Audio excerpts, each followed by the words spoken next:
Hello mga katiya! At ayan, aba nga naman ang inyong tiya ay naisukat na kaagad ay hindi pa nga nabibidyohan ang unboxing, ay kainaman na.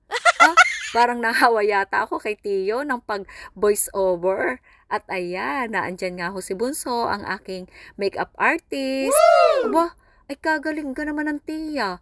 Meron na ngang hairstylist, meron pang makeup artist, ay ikaw na talaga. At Wow! meron din nga ho akong videographer at photographer na si Tio J. Eh saan ka naman ang gora ng inyong tiya? At talaga namang pormang-porma. Abay ang suot, pulang-pula. Ay siya sige, mahabol ng baka. Baka siya na nga. At ayan nga ho, si Bunso, abay, may pagmustra pa nga Paano gay kami nagkwekwentuhan nga diyan. At ayan, ang resulta, aba nga naman. At nagkakulay nga ang aking kilay. Buti na lang hindi naging Betelgeuse. Ayan. At ang akin nga hong buhok, hindi din namin alam kung anong gagawin ni Bunso. Ay paano nga ho'y may pasok ang aking ka-roommate. Kaya sabi ko kami na nga laang din ang gagawa at kukulutin na naman nga ho yan. At ayan, naglagay nga din nga ho kami diyan ng eyelashes o yung pilik. Paano gangay gusto ko nga ding magkapilik pero wala namang pandikit. Ayan, aba nga naman ang tiya. Nakapagpalit ka agad ng outfit ay talaga namang ang bilis magpalit ng damit. Ay parang siya lang, ang bilis ding magpalit ng jowa.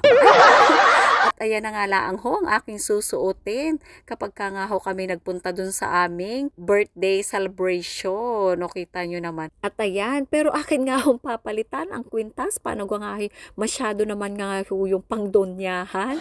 Kaya ayan, habang marami ho tayong pagpipilian, abay dapat laang ho na tayo ay pipili kung alin nga yung mas maganda, kung sino yung karapat dapat, at kung sino talaga yung mas babagay para sa atin. Ay, paano napunta? Bakit sino?